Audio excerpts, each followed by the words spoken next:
ప్రియ దేవుని బిడ్డలారా, బైబిల్ చదవటం వినటం వల్ల మనలో విశ్వాసం పెరుగుతుంది. మన మార్గానికి త్రోవ చూపుతుంది. సమస్త జనులను శిష్యులనుగా చేయుడి మత్తయి 28:19 దేవుని వాక్యం తెలియచేస్తోంది. తెలుగు బైబిల్స్ను ఆర్ఆర్కే మూర్తి గారు రీసెర్చ్ చేసి విశ్లేషణ చేసిన బైబిల్లోని ప్రతి అధ్యాయాలను వచనాలను వరుస క్రమంలో అనగా ఆదికాండం నుండి ప్రకటనా గ్రంథం వరకు ఇవ్వబడుతుంది. ప్రతి ఒక్కరూ ఆధ్యాత్మికంగా విశ్వాసంలో బలపడి మీ జీవితంలో ఎదుర్కొంటున్న సమస్యల నుండి విడుదల పొందండి. ప్రతి ఒక్కరూ మీ దీవెన టీవీని సబ్స్క్రైబ్ చేసి ఈ వాక్యాన్ని లైక్ చేసి మీ మిత్రులకు బంధువులకు షేర్ చేయండి. దేవుని సువార్తను ప్రకటింపబడుటలో మీరు పాలిభాగస్తులు కండి. ప్రియ సోదరి సోదరులారా, మన వాక్య పాఠ్య భాగం మార్కు సువార్త 4వ అధ్యాయం. జాగ్రత్తగా వినండి. మొదటి 9 వచనాలు. ఆయన సముద్ర తీరమున మరల బోధింపనారంభించగా బహుజనులు ఆయన వద్దకు కూడి వచ్చి ఉన్నందున ఆయన సముద్రములో ఒక దోణి ఎక్కి కూర్చున్నాడు. జనులందరూ సముద్ర తీరమున నేల మీద ఉన్నారు. ఆయన ఉపమాన రీతిగా చాలా సంగతులు వారికి బోధిస్తూ తన బోధలో అన్నాడు, వినండి. ఇదిగో, విత్తేవాడు విత్తటానికి బయలు వెళ్ళాడు. వాడు విత్తుతూ ఉండగా కొన్ని విత్తనాలు త్రోవ ప్రక్కన పడ్డాయి. పక్షులు వచ్చి వాటిని మింగివేశాయి. కొన్ని చాలా మన్ను లేని రాతి నేలలో పడ్డాయి. అక్కడ మన్ను లోతుగా లేనందున అవి వెంటనే మొలిచాయి గాని సూర్యుడు ఉదయించగానే అవి మాడి వేరు లేనందున ఎండిపోయాయి. కొన్ని ముండ్ల పొదలలో పడ్డాయి.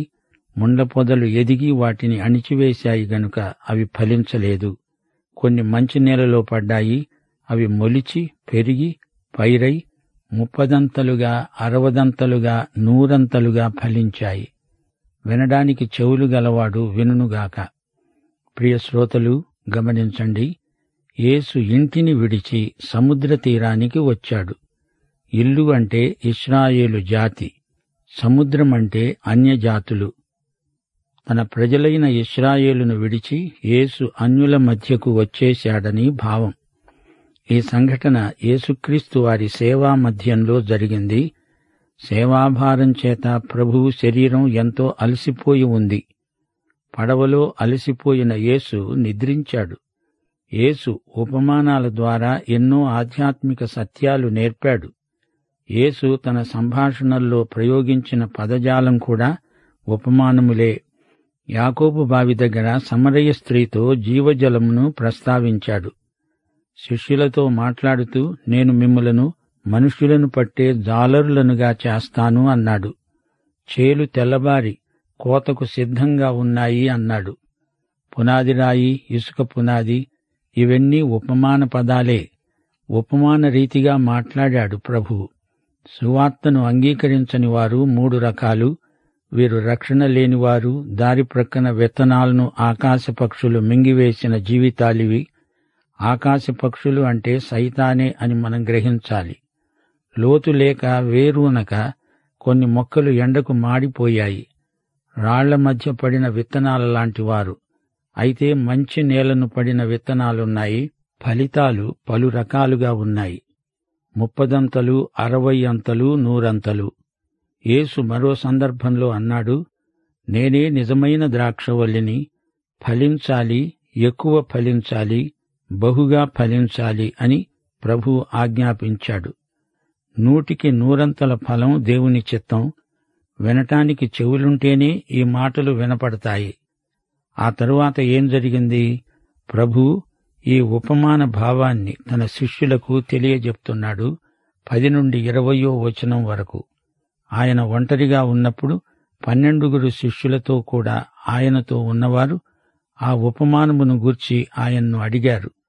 అందుకు ఆయన అన్నాడు, దేవుని రాజ్య మర్మము తెలుసుకోవడము మీకు అనుగ్రహించబడి ఉన్నది గాని వెలుపల ఉండేవారు ఒకవేళ దేవుని వైపు తిరిగి పాపక్షమాపణ పొందుతారని, వారు చూడటానికైతే చూచి వినడానికైతే విని గ్రహించకుండా ఉండడానికి అన్నీ ఉపమాన రీతిగానే వారికి బోధించబడుతున్నాయి. యేసు వారితో ఇంకా అన్నాడు, ఈ ఉపమానం మీకు తెలియలేదా? అలాగైతే ఉపమానములన్నీ మీకెలా తెలుస్తాయి? విత్తేవాడు వాక్యమును విత్తుతున్నాడు. త్రోవ ప్రక్కన ఉన్నవారు ఎవరనగా వాక్యము వారిలో విత్తబడుతుంది గాని వారు విన్న వెంటనే సైతాను వచ్చి వారిలో విత్తబడిన వాక్యాన్ని ఎత్తుకొని పోతాడు. అలాగే రాతినేలను విత్తబడిన వారు ఎవరనగా వాక్యాన్ని విని సంతోషంగా అంగీకరించేవాడు. అయితే వానిలో వేరు లేనందున కొంతకాలమే నిలుస్తాడు. గాని వాక్యము నిమిత్తము శ్రమ అయినా హింస అయినా కలగగానే వాడు అభ్యంతరపడతాడు. ఇతరులు ముండ్ల పొదలలో విత్తబడిన వారు, వీరు వాక్యము వింటారు గాని ఐహిక విచారములు, ధనమోసము మరి ఇతరమైన అపేక్షలు లోపల చొచ్చి వాక్యమును అణిచివేయడం వలన అది నిష్ఫలమవుతుంది. మంచి నేలను విత్తబడిన వారెవరనగా వాక్యము విని దానిని అంగీకరించి 30దంతలుగాను 60దంతలుగాను 100ంతలుగాను ఫలించేవారు. యేసు ప్రభు అంతవరకు ఎన్నో చోట్ల బోధించాడు.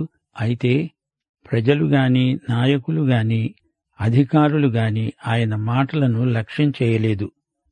అద్భుతాలు కావాలంటున్నారు గాని వాటి ఆధ్యాత్మిక ప్రయోజనాన్ని పొందలేకపోతున్నారు. వారి తలంపులను ఆకర్షించాలని ప్రభువు ఉపమాన రీతిగా మాట్లాడుతున్నాడు. ఉపమానాల ద్వారా చింతనాపరులకు, ఆలోచన చేయగలవారికి కనువిప్పు కలుగుతుంది. 1 కొరింథీ 2:9 ప్రభువు ఏమన్నాడు? దేవుడు తనను ప్రేమించే వారి కొరకు ఏవి సిద్ధపరిచాడో అవి కంటికి కనపడలేదు, చెవికి వినబడలేదు, మనుష్య హృదయమునకు గోచరము కాలేదు అని రాయబడి ఉంది. మనకైతే దేవుడు వాటిని తన ఆత్మ వలన బయలుపరచి ఉన్నాడు. ఆ ఆత్మ అన్నిటినీ, దేవుని మర్మములను కూడా పరిశోధిస్తున్నాడు. మనుష్య జ్ఞానము నేర్పే మాటలతో కాక ఆత్మ సంబంధమైన సంగతులను ఆత్మ సంబంధమైన సంగతులతోనే సరిచూస్తూ ఆత్మ నేర్పే మాటలతో వీటిని గురించే మేము బోధిస్తున్నాము. ప్రకృతి సంబంధి దేవుని ఆత్మ విషయములను అంగీకరించడు. అవి అతనికి వెర్రితనముగా ఉన్నవి. అవి ఆత్మానుభవము చేతనే వివేచింపదగినవి గనుక అతడు వాటిని గ్రహించజాలడు. పరిశుద్ధాత్మ మాత్రమే ప్రకృతి సంబంధికి కనువిప్పు కలిగించగలడు. యేసు ప్రభువును నమ్ముకోకపోతే నీవు నశిస్తావు అని కాదు, నీవు నశించిన స్థితిలోనే ప్రస్తుతమున్నావు. ప్రభువును అంగీకరించకపోతే నశించిన స్థితిలో కొనసాగుతావు అని చెప్పాలి. అది అసలు వాస్తవం. ఆయనను స్వకీయ రక్షకుడని అంగీకరిస్తావా, తిరస్కరిస్తావా అనేది నీ తీర్మానం మీద ఆధారపడి ఉంది. ఆయన వాక్యం విని ఆ ప్రకారం చేయాలి, తీర్మానం చేసుకోవాలి. అప్పుడు రక్షించబడతావు. లేకపోతే నీవు నాశనంలో ఉండిపోయినట్లవుతుంది. దేవుని వాక్య బీజం నీలో ఫలించాలి. అంటే నీవు రక్షణ పొందినట్లు. ప్రభువు తన ఉపమానాన్ని వారికి వివరించాడు. ఉపమాన భావాన్ని వారికి తేటపరిచాడు. విత్తేవాడు మనుష్య కుమారుడే. విత్తనమంటే దేవుని వాక్యం. దారి ప్రక్కన పడ్డ గింజలను మింగేవాడు సైతాను. రాతినేల అంటే కష్టనష్టాలకు తట్టుకోలేక దేవునికి దూరమైపోయినవారు, అనగా శరీరమే వారిని దేవునికి దూరం చేసింది. ముండ్లకంపలు అనగా ఐహిక విచారము, జీవన వ్యాపారం, ధనాపేక్ష, లోకం వారిని దేవునికి దూరంగా లాక్కుపోతుంది. మంచి భూమిలో మొలకెత్తిన విత్తనం రక్షించబడిన వ్యక్తికి సూచన. అయితే విత్తనాలలో 3వ వంతు మాత్రమే 100కి 100 ఫలించింది. ఈ ఉపమానం క్రియాశీలమైంది. 21 నుండి 25 వరకు ఆయన వారితో అన్నాడు, దీపము దీపస్తంభము మీద ఉంచబడడానికే గాని కుంచము కిందనైనా మంచము కిందనైనా ఉంచబడడానికి తేబడదు గదా. రహస్యమేదైనా తేటపరచబడకపోదు. బయలుపరచబడడానికే గాని ఏదీ మరుగు చేయబడలేదు. వినటానికి చెవులు ఎవనికైనా ఉంటే వాడు వినుగాక. ఆయన ఇంకా అన్నాడు, మీరేమి వింటున్నారో జాగ్రత్తగా చూసుకోండి. మీరు ఎలాంటి కొలతతో కొలుస్తారో అలాంటి కొలతతోనే కొలువబడుతుంది. మరి ఎక్కువగా మీకు ఇవ్వబడుతుంది. కలిగిన వానికి ఇవ్వబడుతుంది, లేనివానికి కలిగినది కూడా వాని వద్ద నుండి తీసివేయబడుతుంది. దీపము లేక కొవ్వొత్తి, దీన్ని చూడండి, ఇదొక అర్థవంతమైన ఉపమానం. వెలుగు మనకివ్వబడింది అంటే అదొక గొప్ప బాధ్యత. సత్యమును స్వీకరించినవాడు ఆ ప్రకారం చెయ్యాలి, నడవాలి, బ్రతకాలి. సత్యం క్రియాత్మకం, క్రియాశీలమైనది. మనకున్న వెలుగు కొలది మనం జీవించాలి. వెలుగు వచ్చిందాకా నీవు చీకట్లో ఉన్నావు. అజ్ఞానమును బట్టి మనుషులు పాపులు కావటం కాదు గాని రోమా మొదటి పత్రికలో పౌలన్నట్లు వారు దేవుణ్ణి ఎరిగి ఉండి కూడా దేవుణ్ణి మహిమపరచలేదు. మానవుడు సత్యమును తిరస్కరించి పాపి అవుతున్నాడు. వెలుగు బాధ్యతను కోరుతుంది. మనం నశించిన వారము. వెలుగును అంగీకరించకపోతే అదే స్థితిలో స్థిరపడిపోతాము, అంతే. చెవులున్నవాడే వింటాడు, చెవులుండి విననొల్లని వాడు నశిస్తాడు. ఇదే మాట ప్రభువు ఖండితంగా చెబుతున్నాడు. మార్కు సువార్త 4వ అధ్యాయం 26 నుండి 29వ వచనం వరకు. ఒక మనుష్యుడు భూమిలో విత్తనము చల్లి రాత్రింబగళ్ళు నిద్రపోతూ మేలుకుంటూ ఉండగా వానికి తెలియని రీతిగా ఆ విత్తనము మొలిచి పెరిగినట్లే దేవుని రాజ్యమున్నది. భూమి మొదట మొలకను, తరువాత వెన్నును, అటు తరువాత వెన్నులో ముదురు గింజలను తనంతట తానే పుట్టిస్తుంది. పంట పండినప్పుడు కోతకాలం వచ్చిందని సేద్యగాడు వెంటనే కొడవలి పెట్టి కోస్తాడు. దేవుని రాజ్యము, పరలోక రాజ్యము అనే రెండు ఒకటిగా ధ్వనించినా వాటిలో భేదం ఉంది. ఎలాగంటారా? దేవుని రాజ్యం విస్తృతమైనది, అది విశ్వమంతటికీ వర్తిస్తుంది. అయితే పరలోక రాజ్యం ఈ భూమిపై స్థాపించబడిన రాజ్యం. అంటే ఇది దేవుని రాజ్యంలో భాగం. నీవు పరలోక రాజ్యంలో ఉన్నా స్థూలంగా దేవుని రాజ్యంలో ఉన్నట్లే. గుర్తుంచుకోండి, దేవుని రాజ్యంలోనే పరలోక రాజ్యం ఉంది. విత్తనం ఉపమానం విన్నారు కదా. విత్తనం నాటబడడం, మొలకెత్తడం, మొక్క కావడం, చెట్టై ఫలించడం, నాడు నేడు అది దేవుని మర్మమే. ఇది దేవుడు చేయించేదే కాని మనిషి దీనికి కర్త కాడు. సృష్టి పరిణామక్రమానికి దేవుడే బాధ్యుడు. సృష్టిలో దేవుని సజీవ మర్మం పనిచేస్తోంది. చలనం ఉంది. విశ్వాసం చలనహేతువు. విశ్వాసం పనిచేస్తుంది, నీ చేత పని చేయిస్తుంది. పరలోక రాజ్యం ఇలాంటిదే. అందులో జీవ చైతన్యమున్నది. అద్భుతమైన కదలిక ఉంది. కార్యశీలమై క్రియాత్మకమై దేవుని రాజ్యం విస్తరిస్తుంది. పరలోక రాజ్యం భూమి అంతటా వ్యాపిస్తుంది. ఇప్పుడు విత్తనాన్ని గురించిన 3వ ఉపమానం మార్కు మనకు చెప్తున్నాడు. ప్రభువు ఉపదేశించిన ఉపమానం మార్కు సువార్త 4వ అధ్యాయం 30 నుండి 34వ వచనం వరకు. దేవుని రాజ్యమును ఎలా పోలుస్తామో, ఏ ఉపమానముతో దానిని ఉపమిస్తామో అది ఆవగింజను పోలి ఉన్నది. ఆవగింజ భూమిలో విత్తబడినప్పుడు భూమి మీద ఉన్న విత్తనములన్నిటికంటే చిన్నదే కాని విత్తబడిన తరువాత అది మొలిచి ఎదిగి కూరమొక్కలన్నిటికంటే పెద్దదై గొప్ప కొమ్మలు వేస్తుంది గనుక ఆకాశ పక్షులు దాని నీడలో నివసించగలవు. ఆవగింజ ఆహార ధాన్యం కాదు, అది మసాలా దినుసు. ఆవగింజ మహావృక్షం కావడం అసహజమనిపిస్తుంది. ఇది వ్యవస్థాగతమైన బలమే. క్రైస్తవ సంస్థలు, ఆర్థిక వనరులు, పెద్ద పెద్ద ప్రదర్శనలు, ఇవన్నీ ధనబలంతో, శారీరక మానసిక సామర్థ్యంతో క్రైస్తవం పేరట ఎదిగినట్లు కానవస్తుంది. ఇది పరిశుద్ధాత్మ శక్తి కాదు. కొమ్మల మీది పక్షులు మంచివి కావు. ఆకాశ పక్షులు సైతానుకు సంకేతం. వారికి వినుటకు శక్తి కలిగిన కొలది ఇలాంటి అనేకమైన ఉపమానములను చెప్పి ఆయన వారికి వాక్యం బోధించాడు. ఉపమానము లేకుండా వారికి బోధించలేదు గాని ఒంటరిగా ఉన్నప్పుడు తన శిష్యులకు అన్నిటినీ విశదపరిచాడు. మార్కు సువార్త 4వ అధ్యాయం 35 నుండి 41వ వచనం వరకు. ఇప్పుడు ప్రభువు చేసిన అద్భుతం చెప్పబడింది.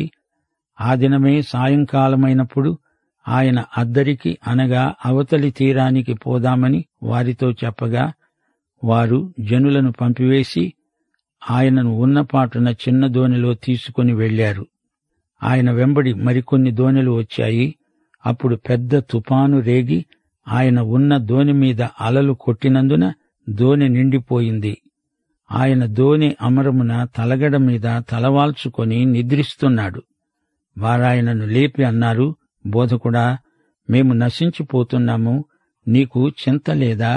అందుకాయన లేచి గాలిని గద్దించి, నిశ్శబ్దం, ఊరుకో అని సముద్రాన్ని ఆజ్ఞాపించగా గాలి అణిగి మిక్కిలి నిమ్మళమైంది. ఆయన అన్నాడు, మీరెందుకు భయపడుతున్నారు? మీరింకా నమ్మిక లేకుండా ఉన్నారా?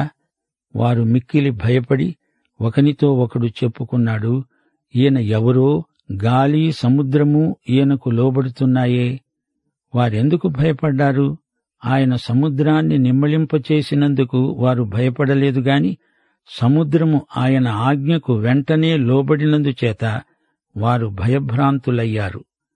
ఆయనకు ప్రకృతి శక్తులపై సంపూర్ణాధికారముంది. అకస్మాత్తుగా సముద్రం ఒక్క త్రుటిలో మహాప్రశాంతమైంది. ఒక్క క్షణంలో సముద్రం తన సృష్టికర్తకు లోబడింది.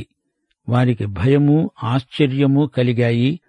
మనమిక్కడ గొప్ప పాఠం నేర్చుకోగలం. మన జీవితంలో ఎన్నెన్నో తుఫానులు చెలరేగుతాయి. వాటిని ప్రభువే రానిస్తాడు. ఆ విధంగా ప్రభువు మనలను పరీక్షిస్తాడు. మనం ఆయనకు సన్నిహితులమవుతాము. ఆ విధంగా ప్రభువు ఎవరో, ఆయన మనకు ఏమి చెయ్యగలడో అనుభవపూర్వకంగా తెలుసుకోగలుగుతాము. విత్తువాని ఉపమానంలో 4 రకాల భూములు అనగా విత్తనం ఫలించకపోవడానికి 4 రకాల కారణాలున్నాయి. 3 రకాల ఫలితాలున్నాయి. కాని 100 ఫలమే మన ధ్యేయం. వినుటకు చెవులు గలవారు విందురుగాక అంటే మనసుంటే మార్గముంది అని అర్థం. వినదలుచుకుంటే వినబడుతుంది, లేకపోతే చెవులు మూసుకుపోతాయి. వాక్యం వినలేని చెవులెందుకు? ఉపమాన భావము ప్రకృతి సంబంధికి అర్థం కాకపోవచ్చుగాని దేవుని ఆత్మకు లోబడిన వారికి అర్థమవుతుంది. దీపమును మనం వెలిగిస్తాము. దీపమెందుకు? వెలుగివ్వడానికే గదా. దీపాన్ని కుంచం కింద, కంచం కింద, మంచం కింద దాచిపెట్టం కదా. వెలుగు కలిగిన మనం బాధ్యతతో వ్యవహరించాలి. సముద్రాన్ని ప్రశాంతపరచటంలో ప్రభువు యొక్క దేవత్వాన్ని గుర్తించగలం. ఆయన అలసిపోయి దోణిలో పడుకొని ఆదమరచి నిద్రిస్తున్నాడు. ఆయన మానవతను అందులో చూడగలం. యేసు మానవుడు, యేసు దేవుడు. ఆయనలో ఈ రెండూ ఒకదాని సరసన ఒకటి ఉన్నాయి. రోమక పౌరులకు అర్థమయ్యే రీతిగా మార్కు ఈ సువార్తను రాశాడు. పేతురు ప్రబోధాలలోని సత్యాలను తన సువార్తలో పొందుపరిచాడు. యేసు ప్రభువు ఈ సువార్తలో అడుగడుగునా తన అధికారాన్ని ఎలా చూపాడో గుర్తించండి. యేసు పరిశుద్ధాత్మలో బాప్తిస్మమిస్తాడు గాని యోహాను నీటి బాప్తిస్మమిస్తాడు.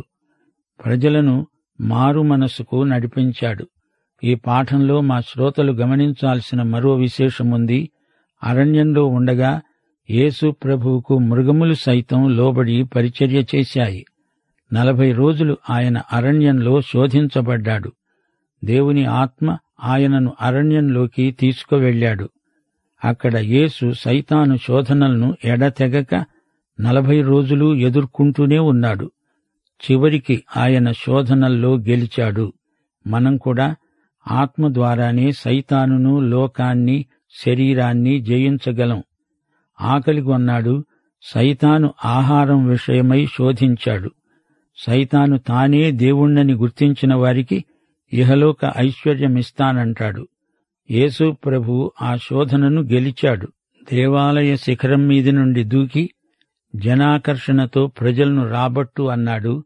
యేసు ప్రభు ఈ శోధనను కూడా జయించినవాడై మనందరికీ తన విజయాన్ని పంచిపెట్టాడు. శోధనను జయించిన వారిని ప్రభువు ధన్యులు అంటున్నాడు. శోధనలను ఎదుర్కొనేటప్పుడు యేసు ప్రభు లేఖనముపై పూర్తిగా ఆధారపడ్డాడు. మార్కు సువార్త 4వ అధ్యాయం మనకెన్నో అమూల్య సత్యాలను నేర్పింది. వారనుకున్నారు, ఈయన ఎవరో, ప్రకృతి శక్తులు కూడా ఈయనకు లోబడుతున్నాయి. ఈయన దేవుని కుమారుడు. కలిగి ఉన్నదేదీ ఈయన లేకుండా కలుగలేదు. భూమి ఆకాశములను సృజించినవాడు ఈయనే. నూతన భూమికి నూతన ఆకాశానికి కూడా యేసే దేవుడు. పాఠం ఇంతటితో సమాప్తం. మన ప్రభువైన యేసుక్రీస్తు వారి కృప, తండ్రి అయిన దేవుని ప్రేమ, పరిశుద్ధాత్మ యొక్క అన్యోన్య సహవాసము మనకందరికీ సదాకాలము తోడై ఉండునుగాక. ఆమేన్.